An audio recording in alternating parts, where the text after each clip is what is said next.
Sure, sure. So hi everyone, my name is Jacob. I'm the host of this podcast, Towards Within Emerging Markets, and I'm honored to be here with Chia Chou. I hope I Yes, pronounced that right. Chia Chou. Yeah, no, that's great actually. Chia That's good. Chou. I'm excited. That's good. I got this right. Um, Right. she's the chairman of Techvico based in Vietnam.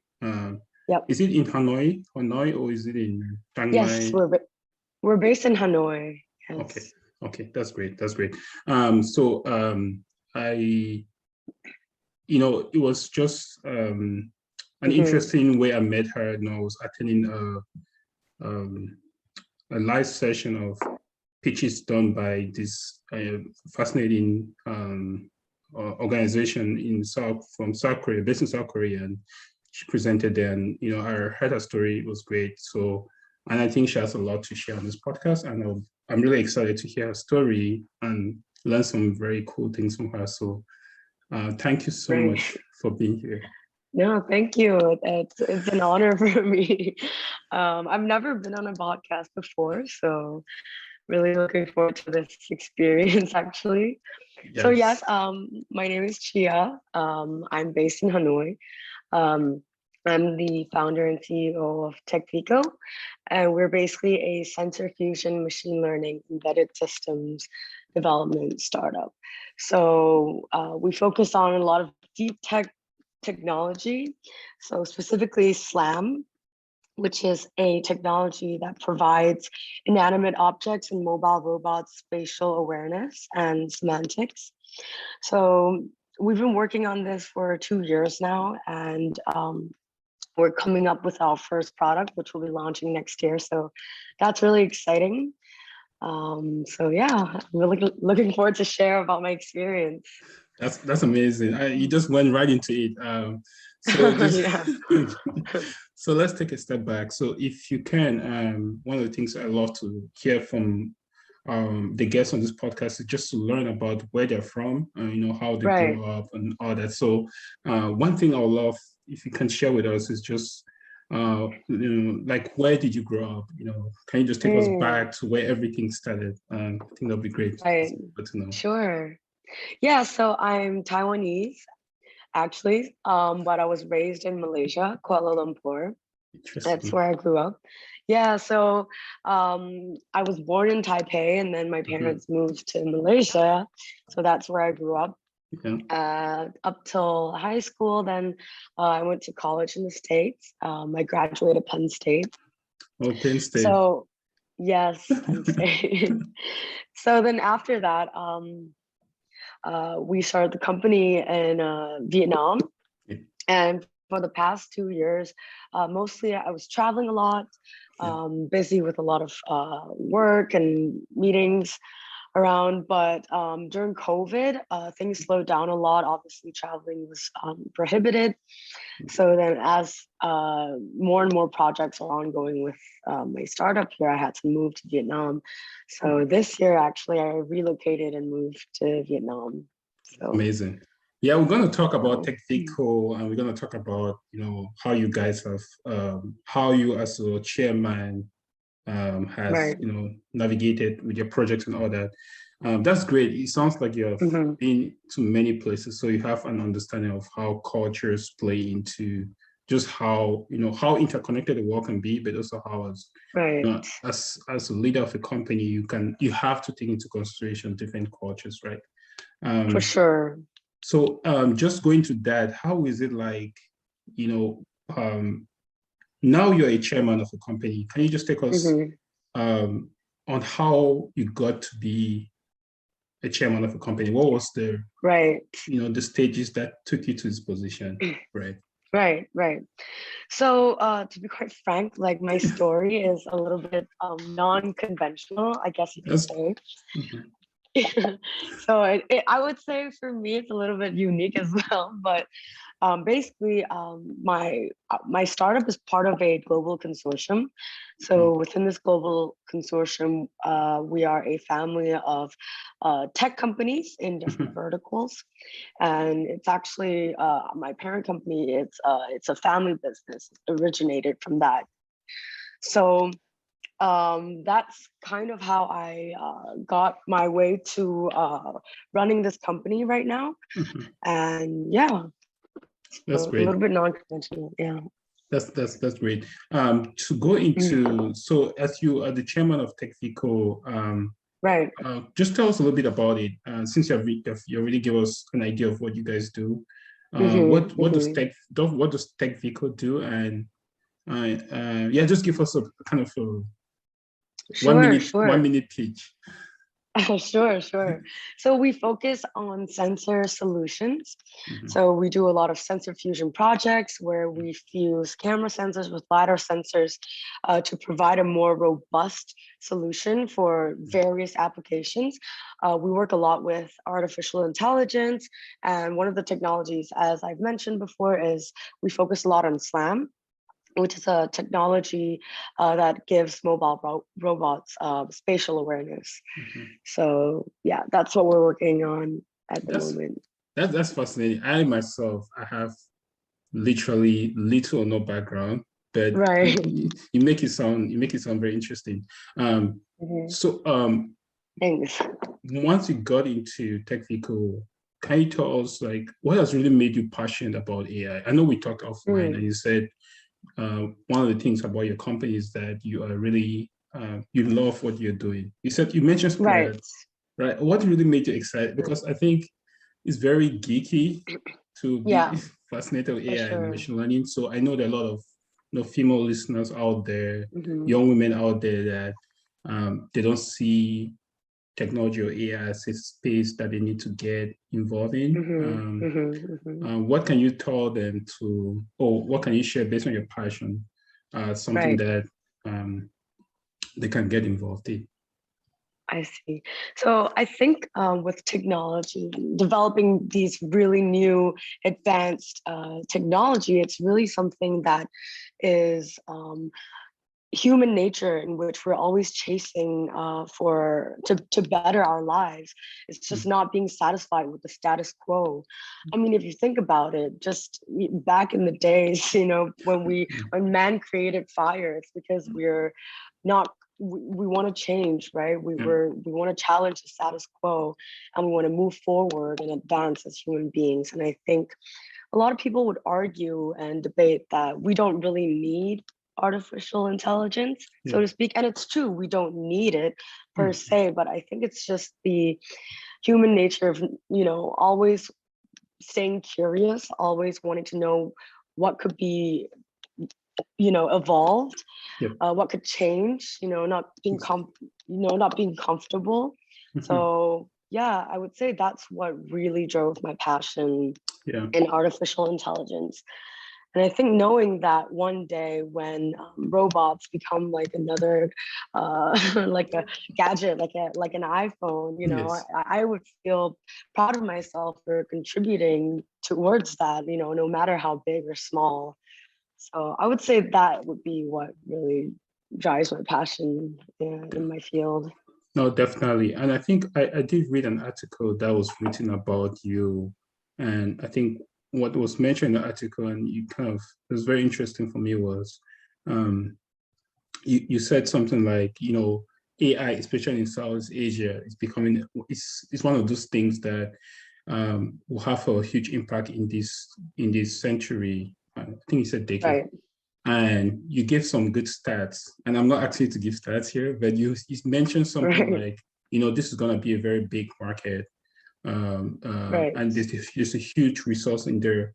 Can you just share a little bit more about how you see the AI machine learning space in Vietnam as well as in Asia, and how you think that will play a huge impact in the way the industries work and the way maybe our daily life is going to be changed by that.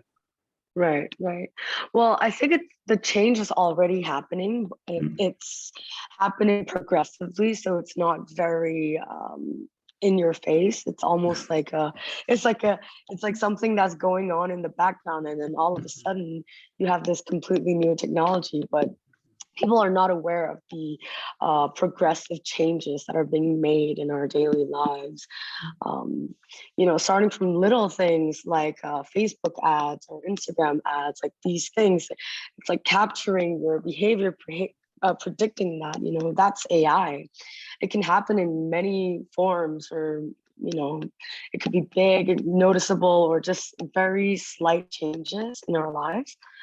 So I think that is already happening. And I think specifically in Southeast Asia, people usually have the misconception that in emerging countries, these in these geolocations, people are unable to catch up as quickly, but I believe that's not true.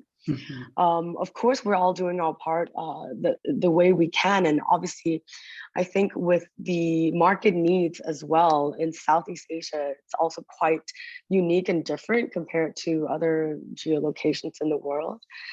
So, and I think specifically in Southeast Asia, because of its proximity to China, which is one of the biggest birthplaces of AI technology, so that affects it a lot. And I think you will be able to notice it more and more as time passes. Even in Vietnam, I can notice that already. I see difference, So that would be what I would say would be the unique areas of AI in this region.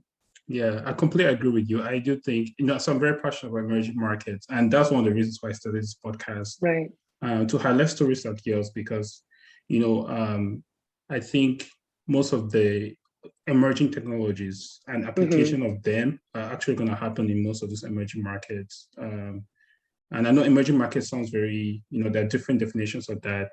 Or growth economies as a new phrase that has been coined recently by a good friend. Right. But I concur with you, and I'm happy that you're here to make this case, right? That people should pay attention to Vietnam, to your company, Right. And potentially that can lead to people taking things like this seriously, taking these areas seriously. And without a doubt, I think you guys are on the right track to transform. Thank you. Yeah. And hopefully you guys come to Africa, which is something I'm advocating for. I would love to. I would love to.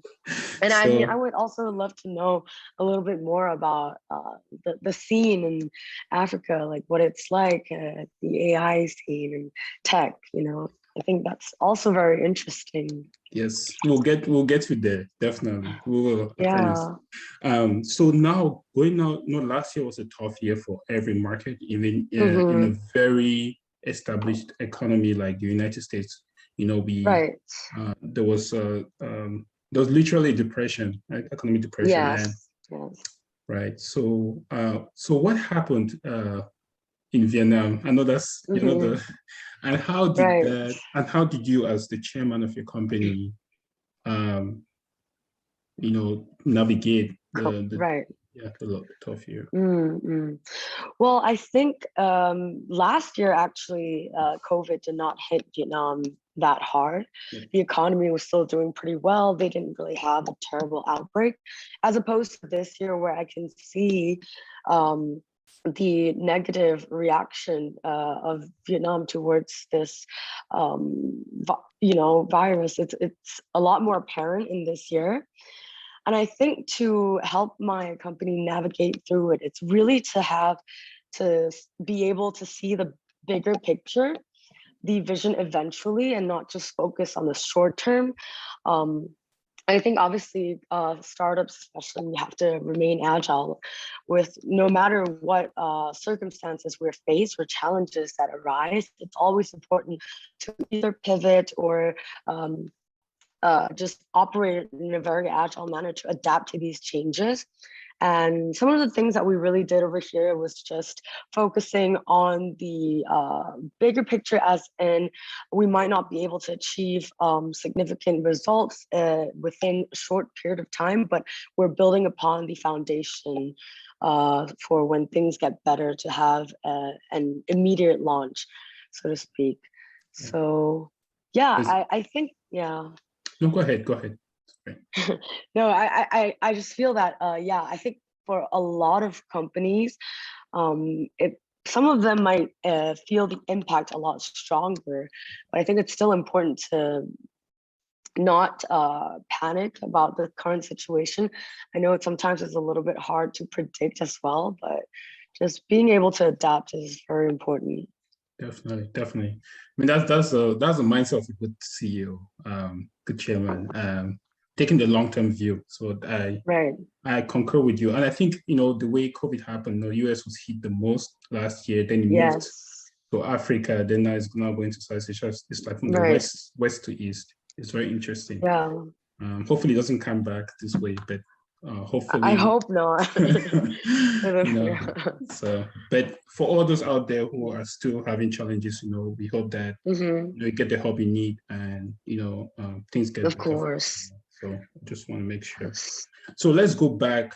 Let's now take our audience to something that I feel might be something if you want to share with you or appreciate it as well. Right. As our audience. So how is it like running a business in Vietnam? I think some of our listeners, most are in the United States. Right. Can you share that, like what it means to run a business in Vietnam? For sure. Actually, this is something that I love talking about because I love culture. It's something that is very fascinating to me. It's almost like it's just so unique. It's like human identity, you know what I mean? So when I first moved to Vietnam, I didn't expect the culture difference to be so strong, as in even in a workplace, the way I behave around my team or the way I try to motivate them, it's quite different than what I had imagined. For me, I love ideas. I love encouraging people to share ideas. I believe there's no right or wrong idea. There's just a matter of being courageous and brave enough to voice it out. But in Vietnam, I think because of the cultural difference, the education in which, since they were younger, and I'm Asian, so I can relate that you're just kind of, you need to do as you're told. Yeah. So in Asia, we don't really encourage a lot of individuality, a lot of ideas, and like a lot of teachers would rather just give you a set of instructions in which they want you to follow it quite strictly, and you can't really think outside the box. So being in Vietnam in the beginning, I would always encourage my team to speak up, to share ideas, and I always face with a lot of silence that comes with that. So I actually found that they would rather I just gave them a set of strict instructions in which they follow it, which is interesting to me. And I really had to work around that.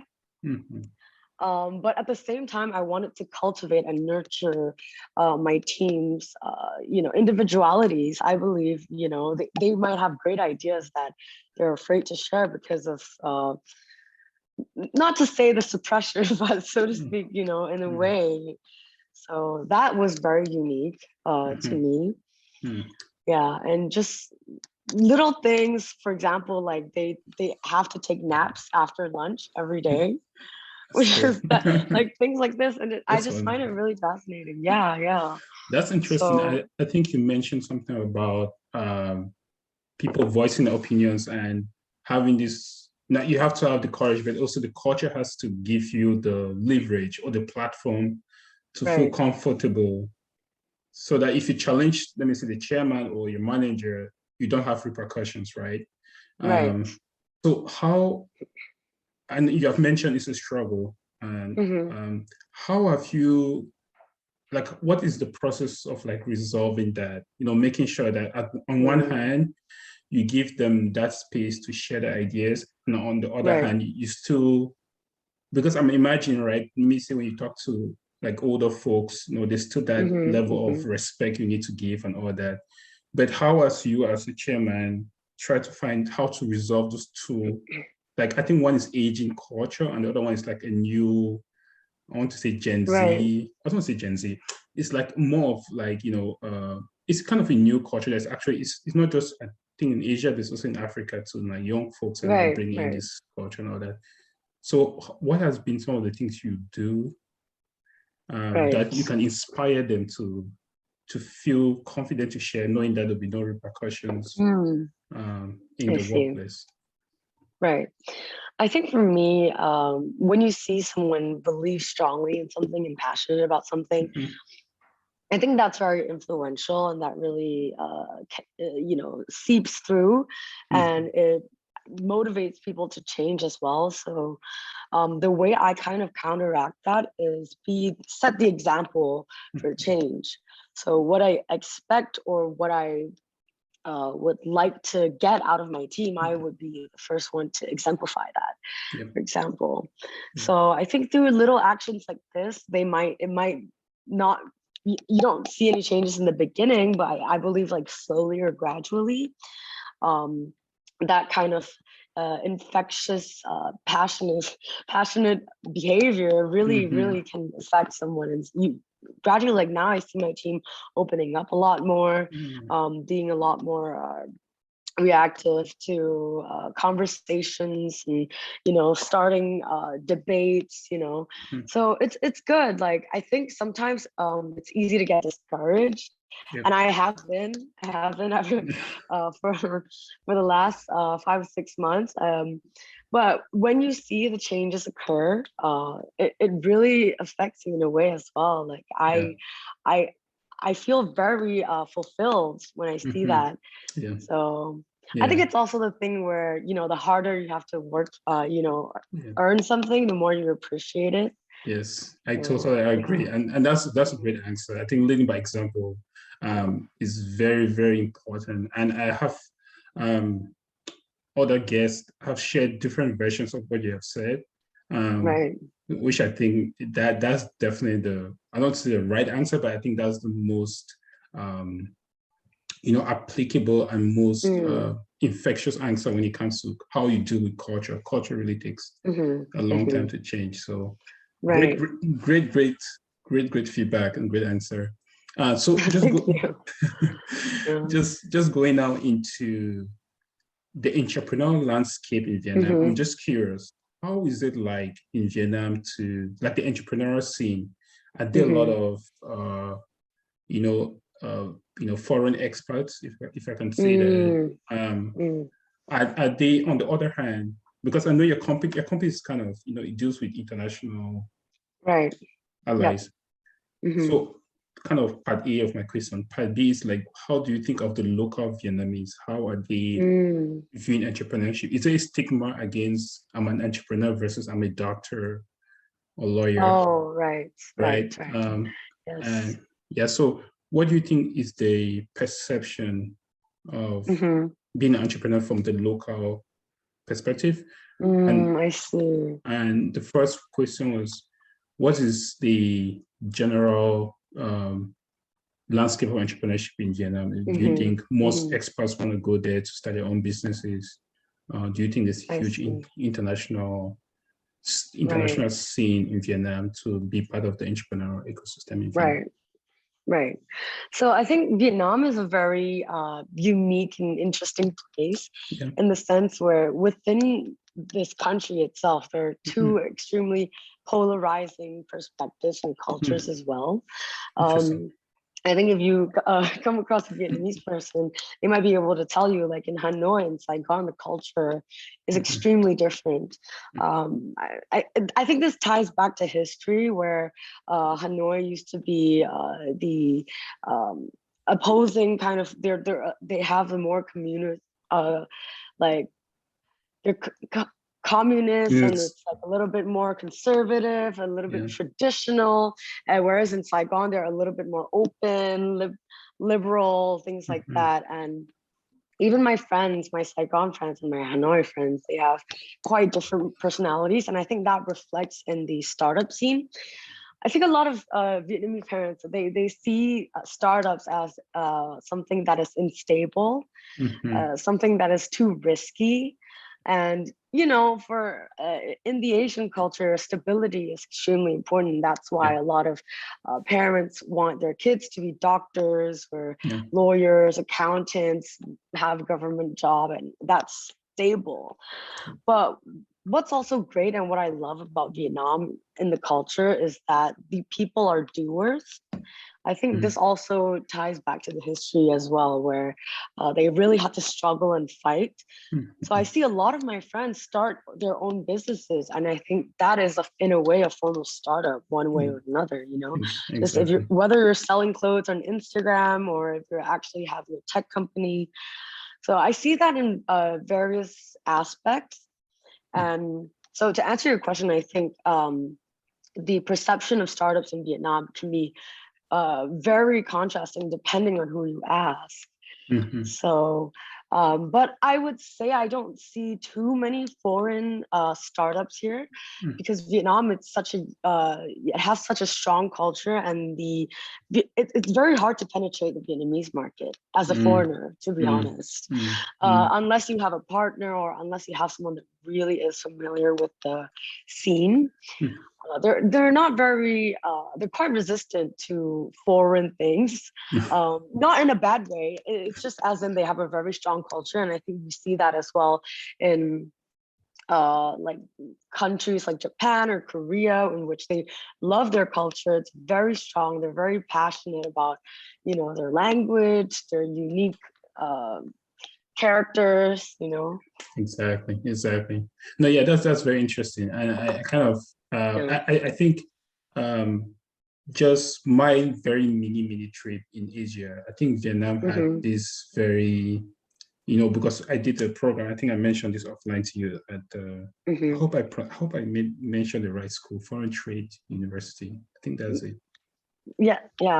But you know, I saw even you know, the project we worked on. We had I didn't work on it. Some of the students worked on it, but there was this Vietnam Post that collaborated with us to help these students come up with ideas to make Vietnam Post much more innovative. And I kind of saw that vibe of, like, you know, the resistance of the students specifically had this entrepreneurial mindset, right? So that was very inspiring, you know. So so I think you're right. I think Vietnam has this unique, it's a unique country. It had some unique stuff, and they have really good food. So yes, that's true. So now talking about so by the way, thanks for sharing. I think what you shared is very important. I hope our listeners I'm very confident our listeners really get a lot out of what you just mentioned, especially the that's nice. Yeah, the food. So just now getting to some fun stuff about Vietnam and your time in Vietnam. So these are just some fun questions. So okay. What is the best entrepreneurial? I'll start with the most boring one. What's the best entrepreneurial event you have attended in Vietnam? Oh, that's a good one. Well, to be fair, ever since I moved here, it's just been COVID outbreaks left and right. So unfortunately, I have not been able to attend a lot of entrepreneurial events yet. But I have been to a few webinars in the relating to the startup scene in Vietnam, and that has been quite interesting because mostly it was in Vietnamese, so it was a little bit hard for me to work around that. But yeah, unfortunately, right now I can't tell you yet. That is fair. That's a fair question. I think maybe in a year from now we'll be able to get the answer. Hopefully. What has been for sure. I think you'll probably, you know, but hopefully by the end of this year we'll get things to open up. Right. Based on your travels in Vietnam, what would you recommend as the best place for people to visit in Vietnam? Oh, right. I think it really depends on what you're into. I think Vietnam is so diverse. You have like super mountain areas with like beautiful scenery. You have the beach, you have the city life. So it really depends on what you're looking for. Phu Quoc is really nice. It's an island in the south. That's really, really nice. I have yet been to Sapa, but I heard it's really beautiful in the mountainous areas. So I still have a lot of exploring to do. Unfortunately, this year has not been the best time for that. But yeah. That's cool. So what's the island called again? It's called Full Copper. Full Quack. Full Crock. Yes. Interesting. Interesting. Yeah. Okay. Next, I think it's a fun question. What's the best food you've had so far in Vietnam, or you recommend for others to have? The best food. Well, I am a big fan of pho. It's just like, for me, it's like the best, most comforting Comfort food, yeah. Vietnamese dish. Yeah, it's like noodles, like a broth with broth. Yeah. And I love it. I will never get sick of that dish. I can literally eat that every day. So I would say that for sure. And yeah. Definitely. Yeah, I think it's also a comfort food here in the US. For me, at least, it's great. For it's great. Okay, now going back to entrepreneurship, what is, as a female entrepreneur and someone that is leading a company at a very young age, what is the advice you give to young aspiring female entrepreneurs, or even not so young female leaders on how to be a leader? I know that's a very broad question, but just give it a shot. This is a question that I feel very passionate about, because I think being a young female, a leader in the entrepreneurial world, I do feel like I face a lot more challenges, in the sense where, and I think also because I had a business background, but I'm working in tech, so I understand that a lot of times people might have a prejudgment of me and what I know. And I think it's always important for young female entrepreneurs to know that no matter what, what's most important is that you put your best trait forward, you put your best performance forward always. It doesn't matter with what kind of judgment you're facing, or things like that. I've attended meetings in which my business partners did not even regard me or look at me, and instead just focused on my counterpart, who was male. So I mean, I think that's pretty normal, but I think it's just working through that, no matter what, regardless, not letting that affect me. And if you put in the good results and the outcome, people will respect you naturally, and that sometimes we have to earn it a little bit harder. But that's not to say it's a bad thing, because I found that I have been consistently pushing and driving myself to work even harder, just to be on that same level of recognition with maybe some of my counterparts in the field. And it's not always bad, I would say.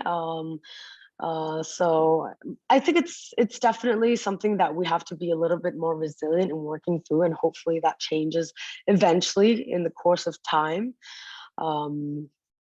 But yeah, I would say that would be my best advice. Just ignore what people think of you, and just deliver the results that you're satisfied with, and the respect will come naturally.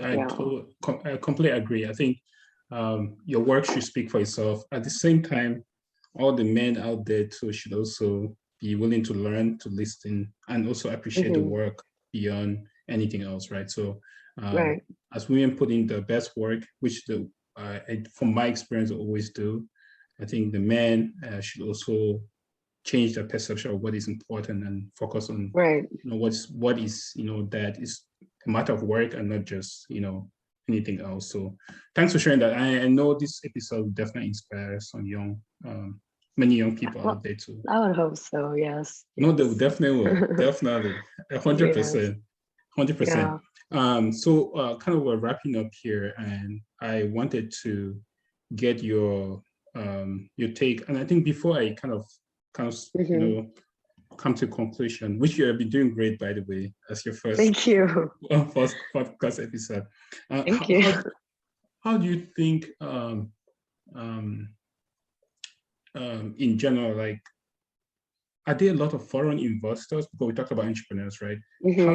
How is FDI, foreign direct investment, in Vietnam? Do you think is does it have a huge role to play in how companies get funding, or do you think it comes mostly from the government, or do you think is so like what's your take on that? Is it mostly private investment? Is it government funding, or is it a hybrid? Is a hybrid of both of them? Well, I mean, for sure, there's a lot of foreign investment in Vietnam. I think just even through how we kind of met, that event that I was a part of, that's a South Korean funded and organized project. So we see a lot of Japanese, Korean, American investors in Vietnam. And I think that is also what's really putting the Vietnamese economy in hyperdrive. So it's really the place to be right now. It's booming. It's basically, I would kind of see it like China back in the early 2000s. And I would say with the government initiative in driving the startup scene, I would say still, I think because of Vietnam's nature of their economy, and that this is just my perception, I think a lot of it is still very much focused on corporates. So like the Vin Group, VinFast. So it's kind of like a monopoly, kind of like in China. But I would say there's a lot of foreign investment in Vietnam, and relative to the local governmental initiative. Personally, I would say the foreign investment just makes a more significant impact, I would say. That makes sense. That makes sense. Yeah, I think. And as mentioned earlier too, I think from my my own experience there too, I kind of got a sense of like, because I came with the support of a Korean professor who invited me over to Vietnam. So I came through a Korean mentor and a friend. So that speaks, kind of goes along what you said.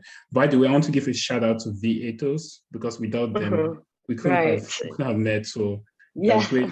They're fascinating team, and thank you guys if you guys listen to this.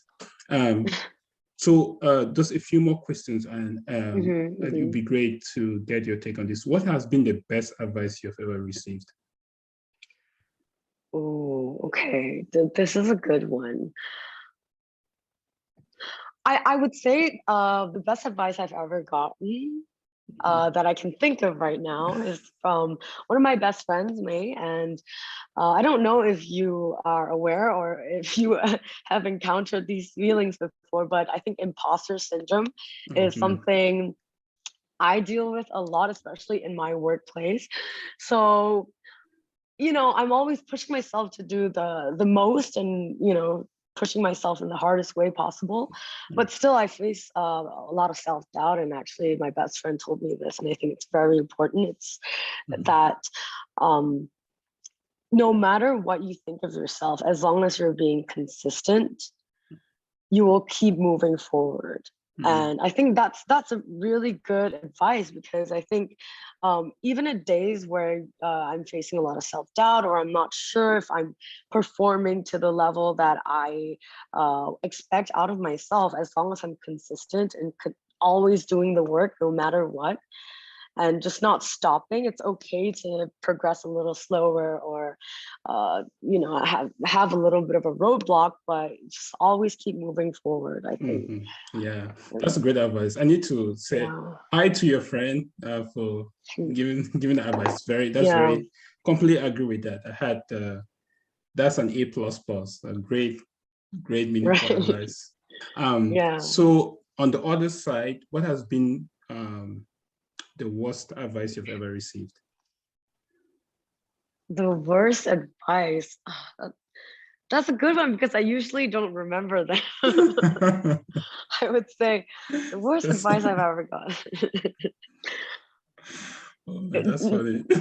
None stands out at the moment, because I usually just forget about the bad advice that I get. Yeah. Oh man, I think I mean just one. I think one that came to mind for me was was that you should, that for personally, one thing that I think it was not great advice is they said, one person told me that, stick to what you're good at. Right. And I think, what I felt at that time, because, you learn about yourself as you progressively get older. Right. But I think sometimes the way you frame what you're good at is not the right framing. So you might continue doing something that you're not good at, like you think you're good at, but you're not good at, right? So I think, I felt that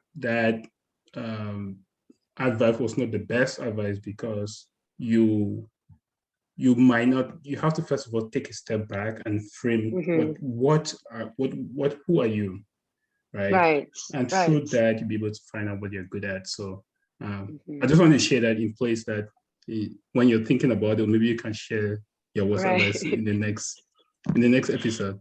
But that was a great answer. You don't I'll think remember, about it. You don't remember. Okay. Last two questions. So what is one thing that you want people to know about Techvico? Like if there's something that, people say, I just want to know one thing that Techvico can really do for the world or for Vietnam. What is the one thing that you love to hear people? If you mean in one word, condense it in one word. Yeah. Right. I would say we are effective. If we had to put that, because I feel like a lot of tech companies are focusing to do what's best or do what's new or do what's state of the art, that a lot of the times people forget what the true purpose of technology is. It's to transform lives, it's to make our lives better and easier. And it's very easy to get lost in that chasing for the best quality. But for example, like in our landscape, we don't need the best quality. We need something that's effective, something that's affordable, something that people can use every day. So yes, I think what we do is we really adapt to our surroundings, our landscape, and we're really tuning our product to fit the needs. So we're focusing on that, being effective and not trying to do too much. And that's not to say that we're not delivering quality. Yeah, for sure. Yeah, that's what I would say. Yeah. No, that's great. That's a great answer. That's a great answer. Yeah, effective counts, and I think that speaks to being a good leader like you. That's well. So the last question I would love, and I've been asking this to previous guests, my last guest. What is the legacy you want to leave behind? And I know you're very young; you have many years ahead of you. Right. But what is the legacy? What do you want people to remember your work and who you are as a person? And I asked this question just a background. Jeff Bezos said something that if you really want to create an impact in the world, you have to think of yourself as when you're 80 years old and look backwards. And at that age, you don't want to have regrets. You want to know that you did the best you could. You took all the opportunities you had. And if you think of yourself as an 80-year-old person and the legacy you want to leave behind, then you have a good roadmap. You chart out a good roadmap backwards and start making decisions, even at your 20s or your 30s, such that by the time you're 80, you have that 80-year-old life that you're fulfilled about. Right. So what's your take on that, and how do you want to be remembered? Right. This is an interesting question. I've never thought of it, my legacy. And I think I really have to dig deep, but I would say, like, if I wanted to be remembered for something, anything at all, I think I would want to be inspiring, for sure. I mean, I think I feel like I'm very unique in many ways in my career, just the way I interact with my team, the way I my vision and things like that, and no matter, sometimes I kind of wonder if this is the right way to do things, but I want to just stay true to myself. being having integrity, being honest, and always listening to others and being a nice boss, because I feel like it's almost like, you know, some people, it's hard sometimes to run a company and still be nice, I feel.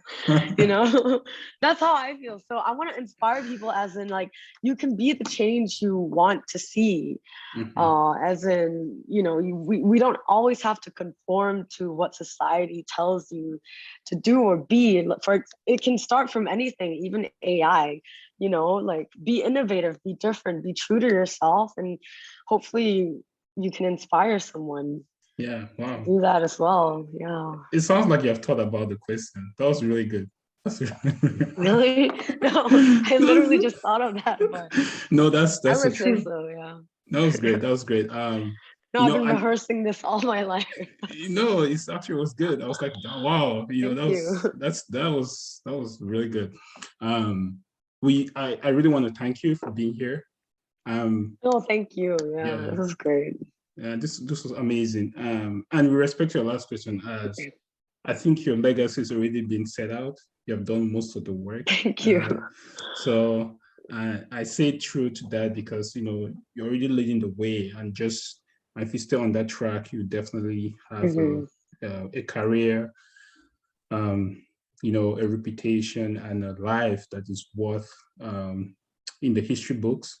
And I feel humbled. I hope so. Oh, for sure, right. for sure.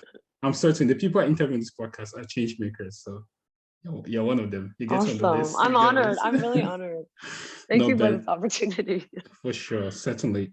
So thanks to everyone who listened to this episode, and it's such an honor to have Chia here.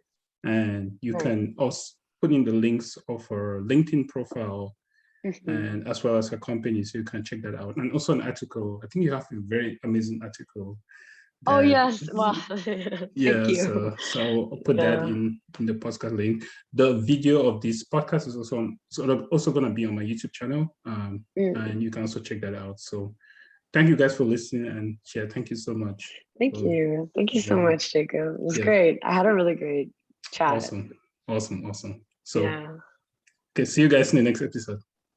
Bye for now.